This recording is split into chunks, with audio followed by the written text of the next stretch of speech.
कभी अर्श पर कभी फर्श पर, कभी उनके दर कभी दर बदर, गमे आशिकी तेरा शुक्रिया मैं कहाँ कहाँ से गुजर गया। चलता ही रहा रास्ता मुझे मिलता ही गया। हमारी ज़िंदगी में हम लोग न जाने कितने ही सफ़र करते हैं। कुछ सफ़र बहुत आरामदायक होते हैं तो कुछ कष्टदायक। कुछ को तो हम भूलना भी चाहते हैं तो कुछ हम भूलना चाहें तब भी नहीं भूल पाते।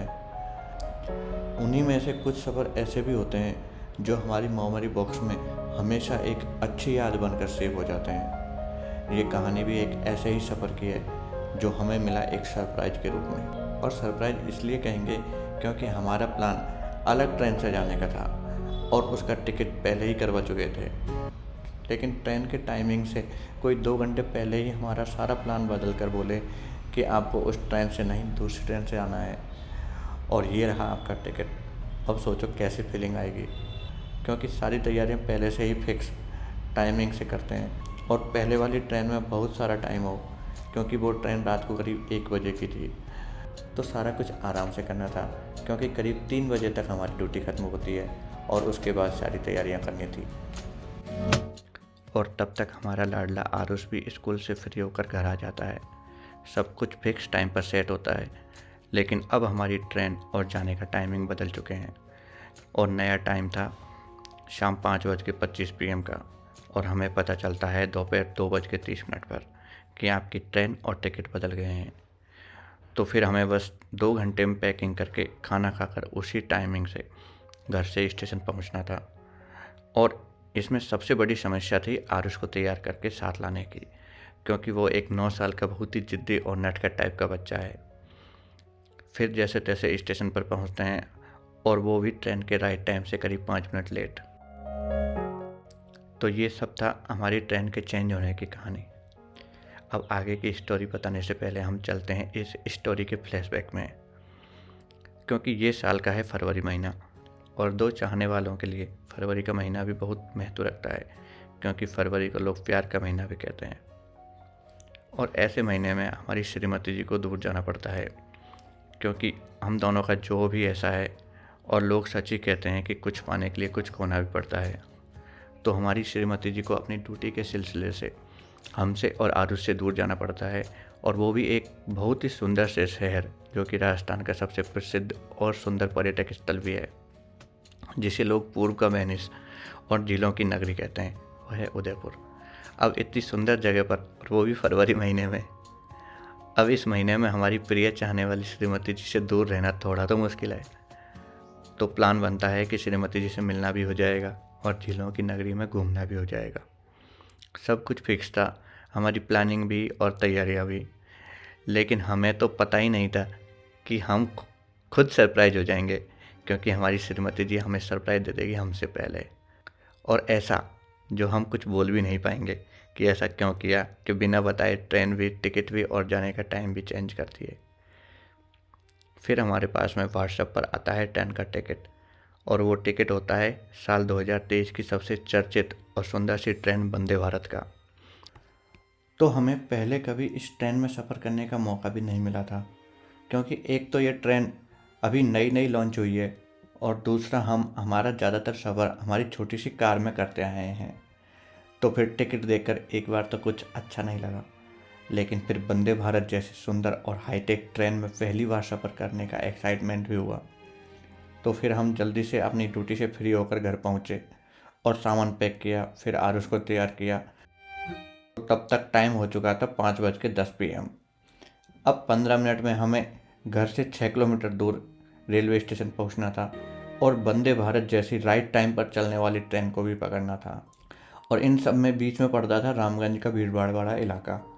तो कार से बाजार में होकर निकलने में टाइम ना लगे, इसलिए कार को छोड़कर स्कूटी से स्टेशन पर जाने का सोचा और स्कूटी उठाई।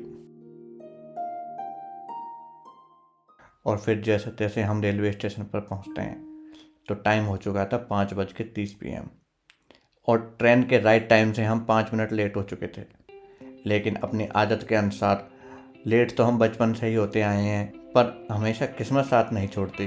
तो भला इस बार किस्मत कैसे साथ छोड़ सकती थी। तो आज वंदे भारत भी हमारी तरह 10 मिनट लेट चल रही थी। फिर हमें लगा कि शायद ये ट्रेन हमारी वजह से ही लेट हो रही है। फिर हम पहुंचते हैं 1 नंबर प्लेटफॉर्म पर, जब वंदे भारत का अनाउंस हो रहा था। और फिर 2 मिनट के बाद ट्रेन स्टेशन पर कुछ इस तरह से एंटर करती है। और अब आगे दिखाते हैं हम आपको वंदे भारत ट्रेन का सफ़र अजमेर टू उदयपुर। तो चलो चलते हैं। और आरुष हेल्प करा रहा है हमारा। चलते हैं वो अंदर, देखते हैं अपना सीट कौन सा सीट है। एक बार हम तरीके से बैठ जाते हैं सीट पे, फिर उसके बाद में बताएंगे हम आपको। 44 हाँ 43 44 ये 43 44 अजमेर रेलवे स्टेशन पर करीब 5 मिनट का स्टॉपेज है इस ट्रेन का। और जैसे लोकल ट्रेन में सवारियों की भीड़ भाड़ होती है चढ़ने उतरने वालों की, ऐसा कुछ भी नहीं था। गाड़ी के मेन डोर से लेकर अंदर कोच में एंटर करने तक के सभी दरवाजे ऑटोमेटिक खुलते और बंद होते हैं। और हमारे अंदर जाने के बाद में हमें एहसास होता है कि वास्तव में कुछ तो बात है। और जिधर देखो उधर प्रीमियमनेस का फील होता है। ना कोई भीड़ भाड़, ना धक्का मुक्की। सब यात्री बस अपनी अपनी सीट पर आराम से बैठे हुए हैं, बिल्कुल पीसफुल एनवायरनमेंट। और हमारी सीट पर बैठते ही एक ट्रेन अटेंडेंट 2 पानी की बोतल लेकर मुस्कुराते हुए आ पहुँचता है। और ऐसा फील होता है जैसे वेलकम ड्रिंक्स लेकर हमारा स्वागत कर रहा हो और साथ ही अपनी उपस्थिति भी दर्ज करवा रहा हो। तो फिर हम कुछ देर अपनी सीट पर बैठे बैठे ही कंपार्टमेंट का ऑब्जर्वेशन करते हैं कि कैसा माहौल है। तभी दोबारा उपस्थिति दर्ज करवाने आ पहुंचता है उस कंपार्टमेंट का अटेंडेंट। और इस बार उसके हाथ में होती है 2 प्लेटें, जिसमें कुछ हल्का फुल्का खाने के लिए और साथ ही 2 कपों में उबलता हुआ गर्म पानी होता है। आरुष जो अभी तक सब कुछ बड़े आश्चर्य से देख रहा था, उसकी तो खुशी का ठिकाना ही नहीं रहता और बोलता है कि दोनों प्लेटों को वही खोलेगा कि इसमें क्या क्या है। क्या क्या है आरुष खाने में? एक ये चॉकलेट जैसी चीज है, चॉकलेट ही लग रही है। और ये पता नहीं इसके अंदर क्या है। अच्छा, ये पता नहीं क्या है। सेट को। और दूसरा और फिर आती है ये एप्पल फ्रूटी। और ये मखाने और ये चॉकलेट जैसी पिंकी। अच्छा और ये सॉस और ये पता नहीं इसके अंदर समोसा लग रहा है। तो ऐसा कुछ खाना आता है। तो हम 2 सीटें हैं हमारी, तो दोनों पे अलग अलग खाना आया है। और ये हॉट वाटर है, हाँ स्टिक भी है, हॉट वाटर इस तरह का कुछ खाना है। तो और हमारा आरुष तो जैसे ही खाना आया तो टूट पड़ा है भाई, उसकी चीज़ें मिल गई है कुछ कुछ फेवरेट सी। फिर हमने थोड़ा बहुत खाया। फिर कुछ देर बाद आरुष की जान पहचान होती है सामने की सीट पर बैठी फैमिली से। और उनके पास में है एक क्यूट सा छोटा सा बच्चा। तो आरुष उसके साथ में खेलने में व्यस्त हो गया। तो मैंने सोचा कि थोड़ा सा आराम कर लिया जाए।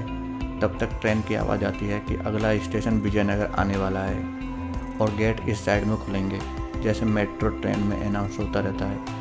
इससे पता चलता है कि ट्रेन वास्तव में बहुत फास्ट थी, क्योंकि अंदर बिल्कुल भी फील नहीं हो रहा था और ना कोई झटका ना कोई हलचल। फिर मैं अपनी सीट पर रखे न्यूज़पेपर को देखने लगा और फिर देखा कि ये न्यूज़पेपर तो यहाँ सारी सीटों पर रखा गया है, चाहे सीट खाली हो या भरी। फिर आरुष देखता है कि ट्रेन की सारी चीज़ें जो कि सेंसर से चलती है, जैसे यहाँ लगे लाइट्स, स्विच टच करने मात्र से जल और बंद हो रहे थे। सीट के नीचे ही पावर सॉकेट जिसमें चार्जिंग पॉइंट की व्यवस्था थी। सीट भी बहुत आरामदायक थी और किस्मत से हमारी सीट भी ऐसी थी जिसमें बहुत सारा स्पेस था, क्योंकि आमने सामने वाली सीटें दोनों एक तरफ देखती हुई और बीच में एक सेंटर टेबल भी थी। ये सब कुछ इतना अमेजिंग लग रहा था कि हमें तो पता ही नहीं चला कि कब टाइम निकल गया और कब भीलवाड़ा स्टेशन निकलकर अब चित्तौड़गढ़ स्टेशन आने वाला था।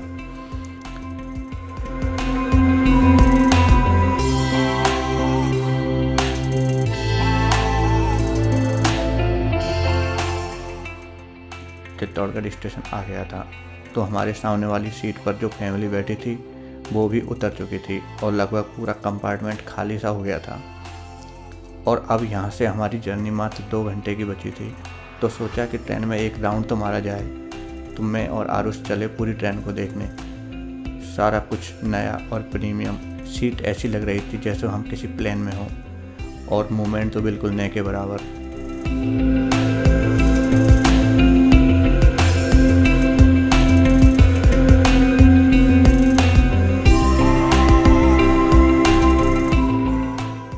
कहीं भी कचरे का नामो निशान नहीं। बीच बीच में कुछ सफाई कर्मचारी जहाँ भी थोड़ा सा कचरा दिखता पहुँच जाते सफाई करने। पूरी ट्रेन में मैं और आरुष के अलावा कुछ टीटी और ट्रेन के कुछ कर्मचारी अपने चेहरों पर मुस्कान लिए इधर उधर घूम रहे थे, और सारे यात्री अपने अपनी सीटों पर आराम फरमा रहे थे।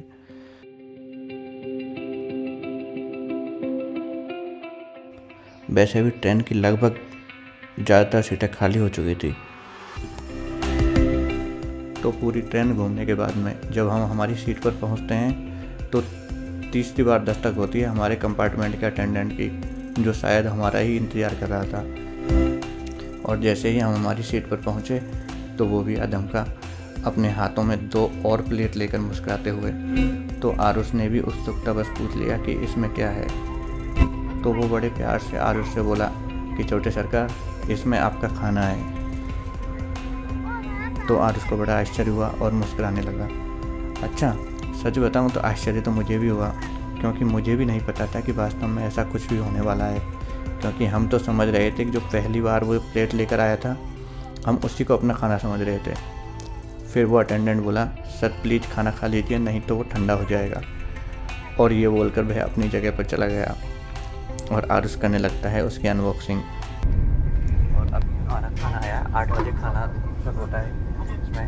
तो खाने में देखते हैं क्या है, खोल के अभी आरुष अनबॉक्सिंग करेगा।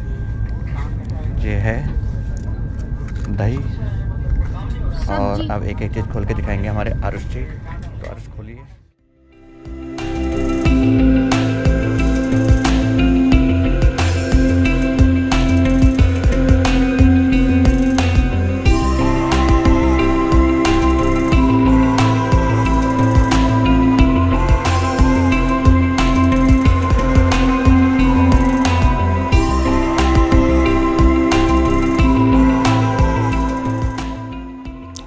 और खाना वास्तव में अच्छा था, क्योंकि अब तक जो ट्रेनों में हमने खाया है उनसे तो काफ़ी हद तक ज़्यादा अच्छा था। और फिर खाना खाकर थोड़ा सा आराम किया, तब तक हमारी श्रीमती जी का फ़ोन आ गया कि साहब कहाँ तक पहुँचे। तब हमें ध्यान आया कि हमारा लास्ट स्टॉपेज आने वाला है, और फिर कुछ देर के बाद में ट्रेन उदयपुर स्टेशन पर आ पहुँची थी। तो ये थी हमारी यादगार जर्नी, क्योंकि हम हमेशा यात्रा करते रहते हैं, लेकिन कुछ सफ़र हमारे लिए यादगार हो जाते हैं, और उन्हीं यादगार सफ़रों में से एक सफ़र आपके सामने शेयर किया। उम्मीद करता हूँ आपको भी ये ब्लॉग पसंद आया होगा, और अब मिलते हैं अगले ब्लॉग में, जो होने वाला है झीलों की नगरी उदयपुर का। तो मिलते हैं नेक्स्ट ब्लॉग में, तब तक के लिए धन्यवाद, बाय बाय, टेक केयर।